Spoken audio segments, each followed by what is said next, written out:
Welcome back to Vietnam, and today's topic is the 5 things that I love about Vietnam. One of the best things I think about Vietnam is all these little kids that you see running around.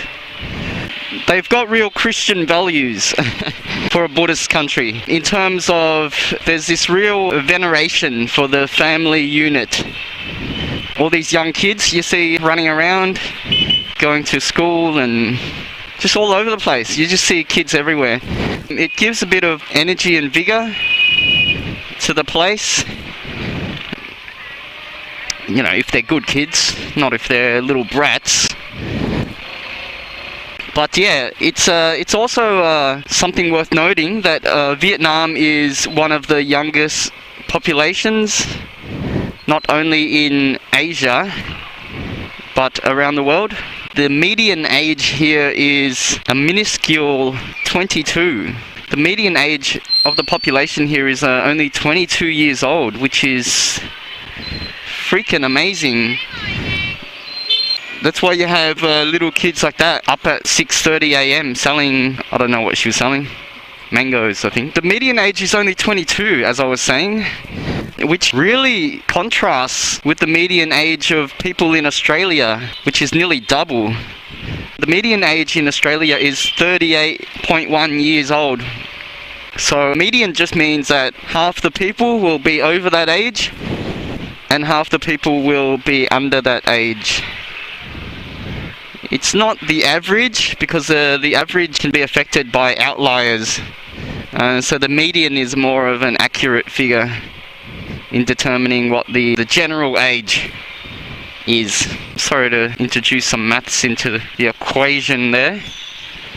Pardon the pun, but I am Asian, so it's a requirement, it's a racial requirement to talk about maths in every vlog. I've been really derelict in my duties so far. Yes, that is probably one of the coolest things that I like to see when I'm out and about. I like to see a young population, energy, vigor, hope, you know, all the shit that comes with youth. The second thing which is good about Vietnam, and I thought it was just me because I'm Viet, but apparently this Australian dude was telling me he was not looking forward to coming back to Australia. He was a cool guy. I'm not like one of those sex tourists or the lower class visitors that we have here. He was just, I think he was on an end of year footy trip or something. He was a bit of a, I don't know, he wasn't really a bogan, he was like a self-aware bogan. So he was a pretty cool guy, Kieran. So he was saying shit is like 100 times more interesting here than in Australia, which is a conservative estimate, because I think stuff is really more interesting here. I mean, not on this particular stretch of road. There's not that much of interest happening, but in general, there's never a dull moment. To coin a really dull phrase, but there's never a dull moment. Even a trip down to the shops, or think of the most boring errand you can run in Australia, and it's kind of spiced up when you do it here. There's always stuff happening, man, out on the streets. There's not one quiet pocket of town. There's not one boring pocket of town, and stuff is ever changing. It's like a really ever changing city. Yes, it's an interesting place. Like the old war motto, visit, what was it? Friendly places and kill interesting people, or something like that. It was something like that. Sorry guys, it's 6 a.m. You gotta forgive me, mate. Yes, the third thing, and I'm so disorganized. I haven't jotted this down, man. I'm a bad Asian. They could revoke my Asian card anytime. Yes, the third point, what the hell was it? Anyway, I'll just jump around in order. I'll say third point is, it's really cheap. It's a pigeon feed. I don't know if you caught that. There was a guy feeding the pigeons. If you didn't, then my clever segue, or what do they call it? My clever little reference would have just gone lost into the nether. That would have been sad. Yeah, so it's cheap. Things are affordable, man. You can do stuff here that normally lack of funds might stop you from doing, such as travel. For instance, for me to take a bus from Saigon to Phnom Penh, which is a freaking another country, Cambodia, you know what the cost of that is? 10 smackaroos. 10 freaking smackaroos, man. What can you get for $10 in Oz? Probably get a smack in the face is about all you can get. You can get a pack of ciggies. Maybe not even. It's before tax. Yeah, so for the price of a pack of cigarettes, I can go to Cambodia. You know, how fucking nuts is that? It's incredible. Not as incredible as that woman exercising, but almost. Almost. Yeah, so value's enormous. Value's crazy. Some disabled woman lifting her leg, non-operational leg. Yeah, value's nuts. Value's fucking nuts. You can get a lot of shit here for not much money.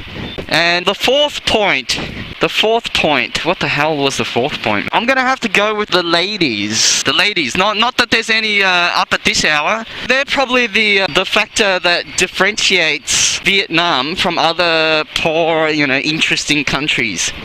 You got your Yemen, you got your Timbuktu, that's not a country. You got your, there's a heap of places that are interesting, they're kind of dirty, there's a lot of shit going on. But you know what they lack? They fucking lack the ladies, man, the feminine touch, the fairer sex. Yeah, I mean, you know, I could go to Sao Paulo or, what other shitholes are there in the world, man? India. Or, you know, man, my brain really doesn't kick into gear until after 7, does it? Well, there's a lot of, you know, poor, interesting places in the world that you could have adventures in, but they lack this kind of, the gracefulness, the sex appeal, the, tong ta, the yin yang, I don't know, man. I don't know how to describe it. Just the gracefulness, I think is a good word for that. At this time of morning, gracefulness of the some of these ladies that you have around Vietnam. So that'll be the fourth point. And the fifth point. What the hell was the fifth point, man? I knew it was a bad idea. Bringing a structure to these vlogs. Oh yeah, I'll just have to go with the whole bike thing. Bike culture, because I mean, for one, it makes shit 10 times more interesting. Just having a bike, you can just zip around, you can duck into these little fucking crevices around town. For instance, just say I want to turn right and just see what's happening down this dead-end alleyway. I can. It'd be a little bit more inconvenient. Shit, man, that dude was trying out for the Tour de France or something. Took the corner at speed. Yeah, with the bike, you can duck into these little crevices. Now, this is just a place to park, but you can just duck into anywhere in these little interesting alleyways. The woman's giving me a pretty severe look. Yeah, so you can just jump into these interesting alleyways. People were grilling meats and doing all sorts of jazz. Someone preparing, you know, coffees and stuff. A woman sitting on a chair.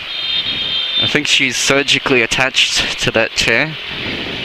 So yeah, bike has numerous advantages. One of the other things I like about the bike is, you know, if you're a bit of a sticky beak like me, you're a bit of a sticky beak, you like to see what other people in the community are up to. It's nothing like a bike to reveal all, you know what I mean?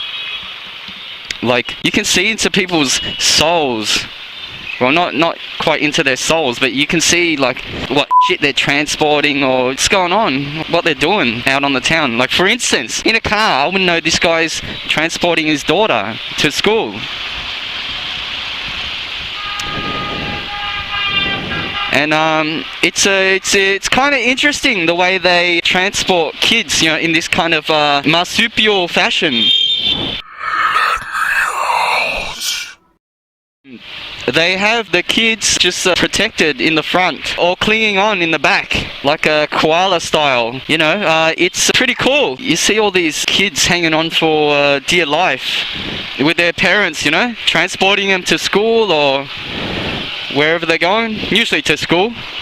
And if not to school, then to evening school or night school or holiday school. There's all sorts of schools outside of school here. Yeah, so that's a pretty interesting thing about the bike, man, that I really love about Vietnam. It makes it pretty cool, you know, like you can just see what people are up to. It's a bit more impersonal with the car, the automobile.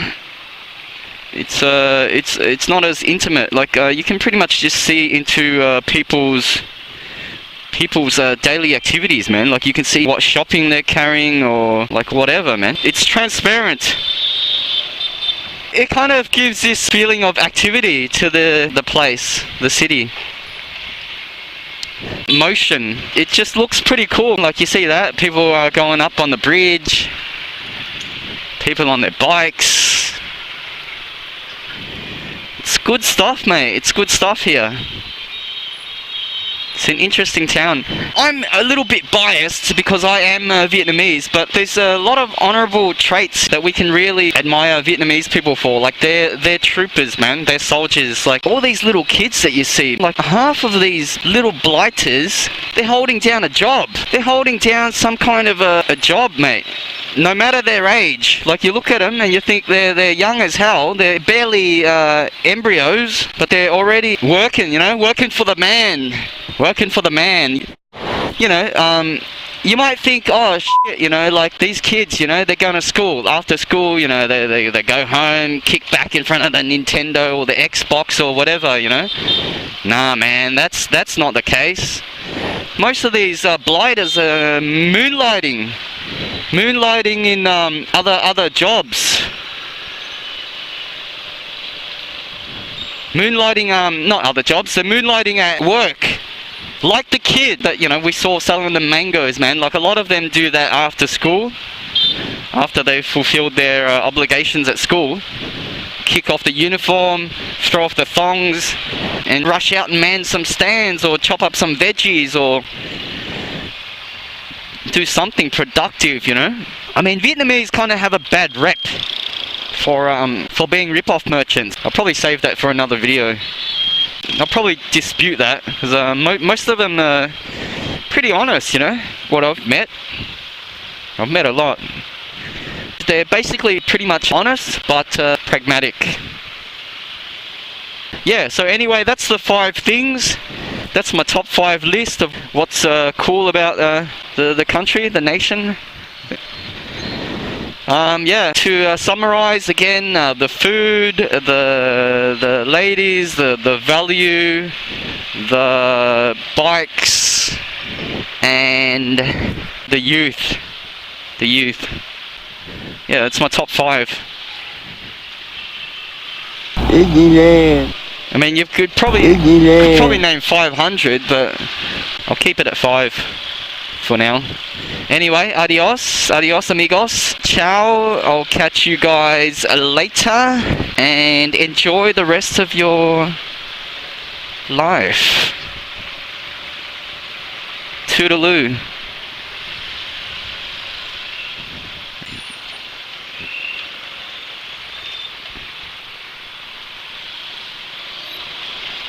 Have a brilliant day. And I'll probably catch you guys in the next video.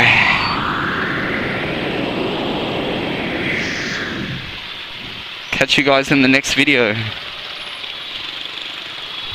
Have a good one, fellas.